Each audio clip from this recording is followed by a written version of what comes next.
बच्चों, इस वीडियो में हम लोग ग्लूकोज के और आगे की अभिक्रियाओं का अध्ययन करेंगे। ग्लूकोज की अभिक्रियाओं का कुछ अध्ययन पहले वीडियो में किया गया था, उससे आगे का अध्ययन इस वीडियो में किया जा रहा है।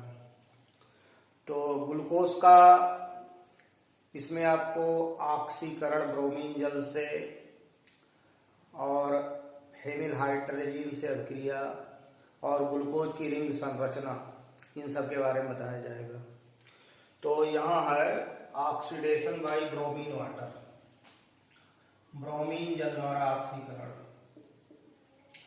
Oxidation by bromine water, bromine जल द्वारा ऑक्सीकरण। ब्रोमीन जल एक सामान्य ऑक्सीकारक है। ब्रोमीन जल द्वारा ग्लूकोज का जो एल्डिहाइडिक ग्रुप है CHO ग्रुप, वो सुगमता से ऑक्सीकृत हो जाता है। तो ग्लूकोज का जब एल्डिहाइडिक ग्रुप कार्बोक्सिलिक में ऑक्सीकृत होगा तो ग्लूकोनिक एसिड बनेगा। तो ग्लूकोज का ब्रोमीन जल द्वारा ऑक्सीकरण करने पर ग्लूकोनिक अम्ल बनता है। जैसे ग्लूकोज को लिखा जाएगा CHOH का होल 4 CH2OH, ये ग्लूकोज है। और ब्रोमीन जल द्वारा ऑक्सीकरण करेंगे Br2 + H2O,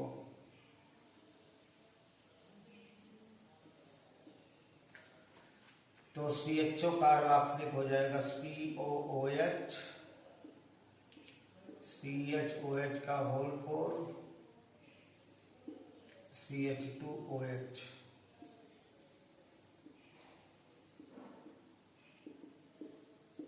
ये ग्लूकोनिक एसिड है। तो ग्लूकोज का ऑक्सीकरण करने पर ग्लूकोनिक अम्ल बनता है। ऐसे नाइट्रिक अम्ल द्वारा ऑक्सीडेशन है,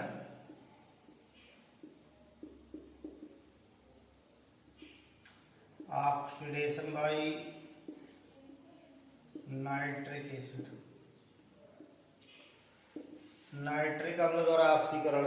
नाइट्रिक अम्ल एक प्रबल ऑक्सीकारक है। इसका तन विलयन, सांद्र विलयन, अति तन यानी एक्सट्रीमली डाइल्यूट, डाइल्यूट, कंसंट्रेट, ये सब इसके जो सॉल्यूशन है वो ऑक्सीडाइजिंग होते हैं।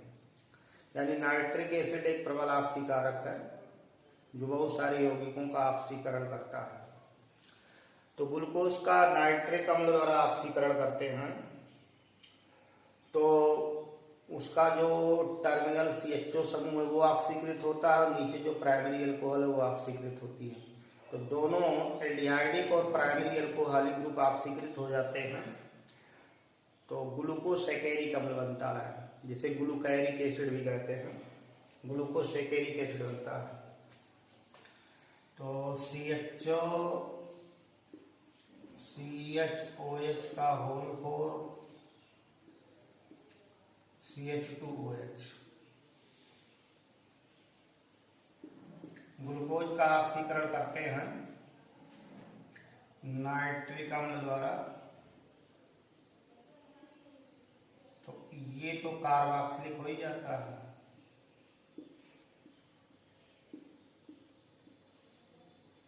और ये भी कार्बोक्सिलिक हो जाता है। ग्लूकोसैकेरिक एसिड, जिसको ग्लूकैरिक एसिड भी कहते हैं। तो ये ऑक्सीकरण अभिक्रियाएं हैं।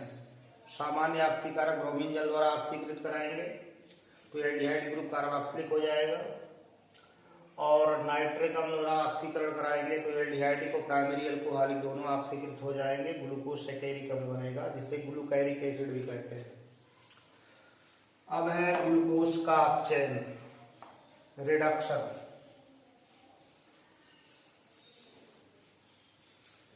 तो एक तो उसमें एल्डिहाइडिक ग्रुप का अपचयन कराते हैं, जो CHO समूह है उसका अपचयन, जैसे निकेल द्वारा हाइड्रोजनीकरण कर दिया जाए तो CHO का अपचयन होकर के CH2OH हो जाएगा। प्राइमरी अल्कोहल के एल्डिहाइडिक ग्रुप के अपचयन से प्राइमरी अल्कोहल बनेगा। यानी CHO जब रिड्यूस होगा तो CH2OH हो जाएगा। तो ग्लूकोज का निकेल द्वारा हाइड्रोजनीकरण करा दिया जाए तो सार्बिटाल बनता है। सार्बिटाल यानी जो ऊपर वाला CHO है वो भी CH2OH हो जाएगा, बाकी 4 CHOH ही हैं, तो 4 1 5 1 6 हेक्साहाइड्रिक एल्कोहल होता है सार्बिटोल। रिडक्शन बाय निकेल द्वारा अपचयन, तो CHOH का होल 4 CH2OH, ये ग्लूकोज है, इसका निकेल द्वारा हाइड्रोजनीकरण करेंगे। निकेल द्वारा हाइड्रोजनीकरण करेंगे तो CHO रिड्यूस हुआ, CH2OH, CHOH का होल 4 CH2OH, सार्बिटाल कहते हैं। तो ग्लूकोज का अपचयन प्रोडक्ट सार्बिटाल है। ऐसे एक और अपचयन है हाइड्रोजन आयोडाइड और लाल फास्फोरस द्वारा रिडक्शन बाय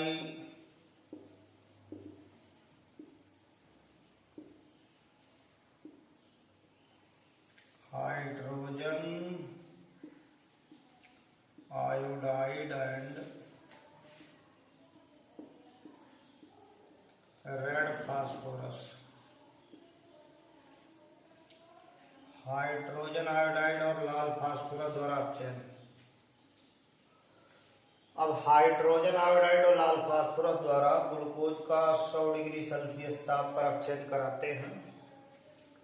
तो जैसे एल्कोहलों के अपचयन से एल्केन बनते हैं, वैसे ग्लूकोज का हाइड्रोजन आयोडाइड और लाल फास्फोरस द्वारा अपचयन कराएंगे तो 2-आयोडोहेक्सेन और नॉर्मल हेक्सेन बनता है। 2-आयोडोहेक्सेन और नॉर्मल हेक्सेन का बनना ये सिद्ध करता है कि ग्लूकोज में 6 कार्बन की सीधी नॉर्मल चेन है, यानी 6 कार्बन सीधी श्रृंखला में जुड़े हैं, स्ट्रेट चेन में जुड़े हैं। इसी मॉडल की रिएक्शन है कि जैसे कोई अल्कोहल है, हाइड्रोजन आयोडाइड और लाल फास्फोरस से अपचयन करा दिया जाए तो RH हो जाए। तो इसी तरह ग्लूकोज का अपचयन जब होता है तो 2-आयोडोहेक्सेन और नॉर्मल हेक्सेन बनते हैं। तो ग्लूकोज CHO, CHOH, CHOH का थ्रायस, CH2OH, HI plus period,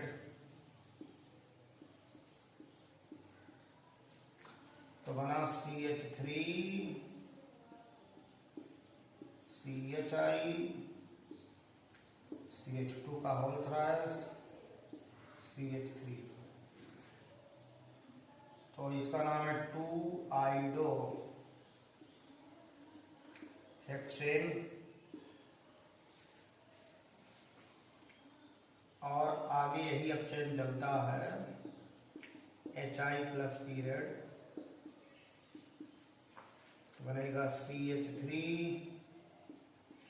CH2, CH2 3 बार और CH3। ये नॉर्मल हेक्सेन है। इसको अलग इसलिए लिखा गया कि ताकि आपको पता हो कि इसी से आया है। तो ग्लूकोज का हाइड्रोजन आयोडाइड और लाल फास्फोरस द्वारा अपचयन करने पर 2-आयोडोहेक्सेन और नॉर्मल हेक्सेन बनता है। यह अभिक्रिया सिद्ध करती है कि ग्लूकोज 6 कार्बनों की बनी हुई सीधी श्रृंखला है, यानी ग्लूकोज में 6 कार्बन एक सीधी श्रृंखला में जुड़े हैं।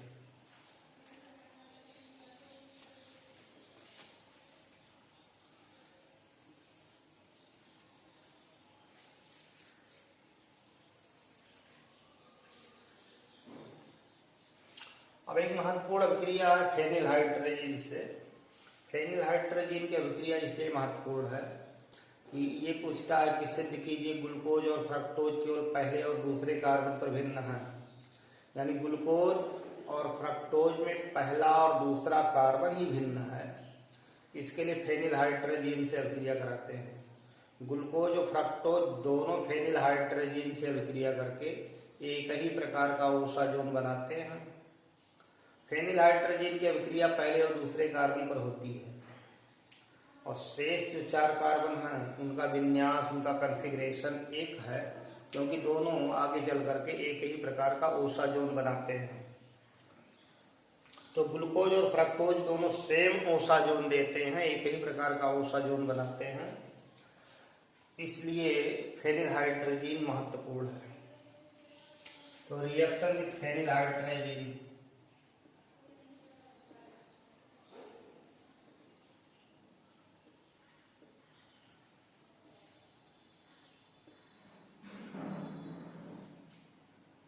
फेनिल हाइड्रोजीन से अभिक्रिया।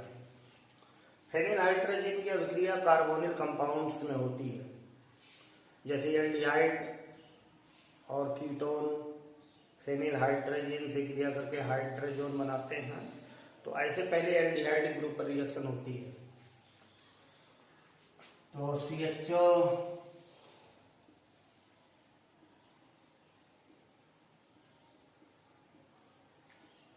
CHOH का थ्रायस CH2OH, ये ग्लूकोज है और फेनिल हाइड्रोजीन से रिएक्शन होगी।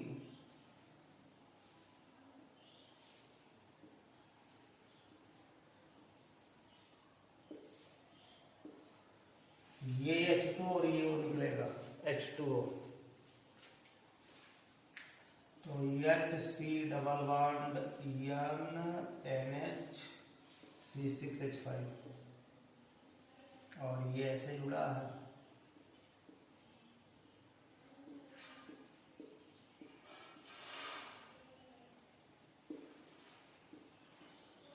तो फेनिल हाइड्रोजीन के एक अणु की अभिक्रिया ही हो गई। दूसरे फेनिल हाइड्रोजीन का रिएक्शन चलेगा C6H5 NH2। अब यहाँ देखो ये दोनों ये से निकलेगा तो एक एनिलीन फॉर्म में निकलता है और एक अमोनिया, ये NH2 अमोनिया और ये एनिलीन, तो बना फिर कार्बोनिल ग्रुप स्वतंत्र हो गया। जैसे यहाँ पे जुड़ा है NH C6H5 C double bond O CHOH का थ्रायस CH2H। आगे फिर फेनिल हाइड्रोजीन से रिएक्शन होती है।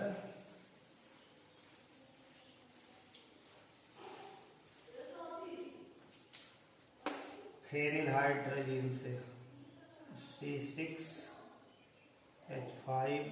NH2।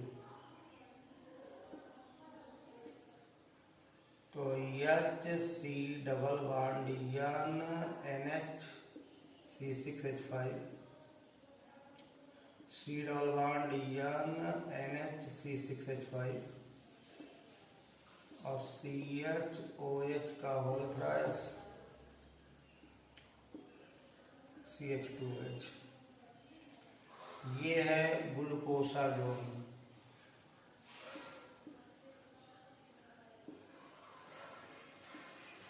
ओसाजोन। तो इस तरह फेनिल हाइड्रोजीन से अभिक्रिया होकर के ओसाजोन बनता है। तो ये महत्वपूर्ण अभिक्रिया है। अब आपको ग्लूकोज की रिंग संरचना बताते हैं। ग्लूकोज पायरानोज फॉर्म में पाया जाता है, तो ग्लूकोज की पायरानोज संरचना बताते हैं।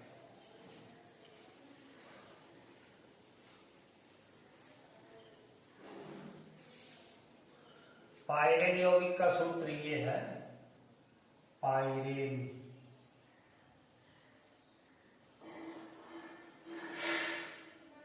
ये पायरेन कंपाउंड का फार्मूला है, पायरेन है। अब जो है जब ग्लूकोज जुड़ेगा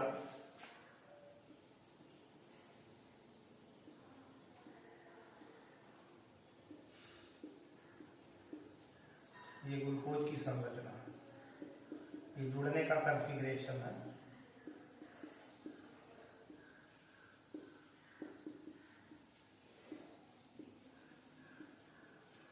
ये ओपन चेन फॉर्म है।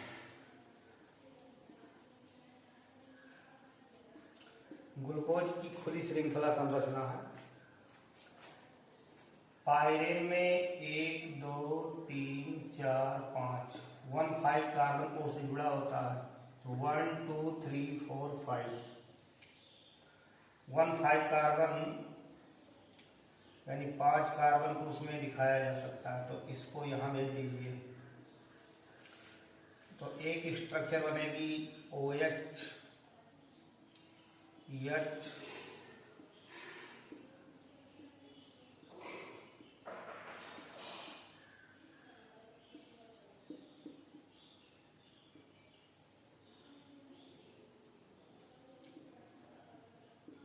OH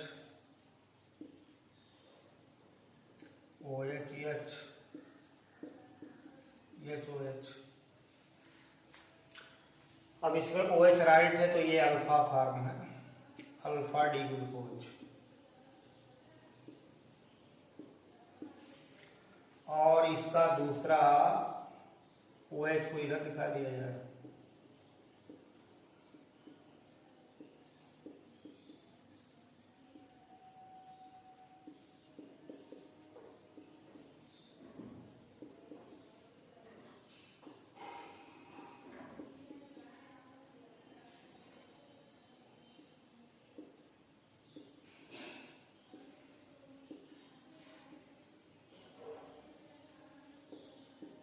beta D glucose, alpha D glucose, beta D glucose. तो पायरेन में इसको ऐसे दर्शाते हैं। पायरेन स्ट्रक्चर जो है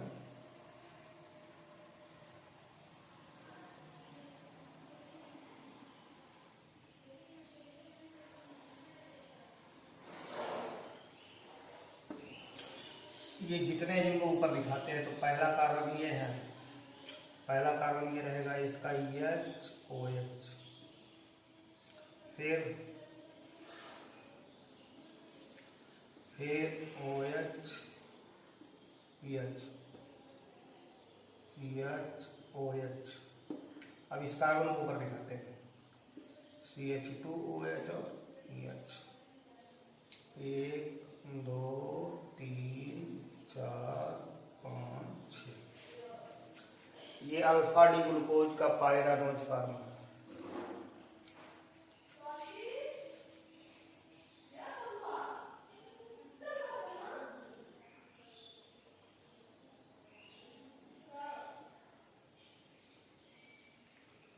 ये OH HOH OH HOH।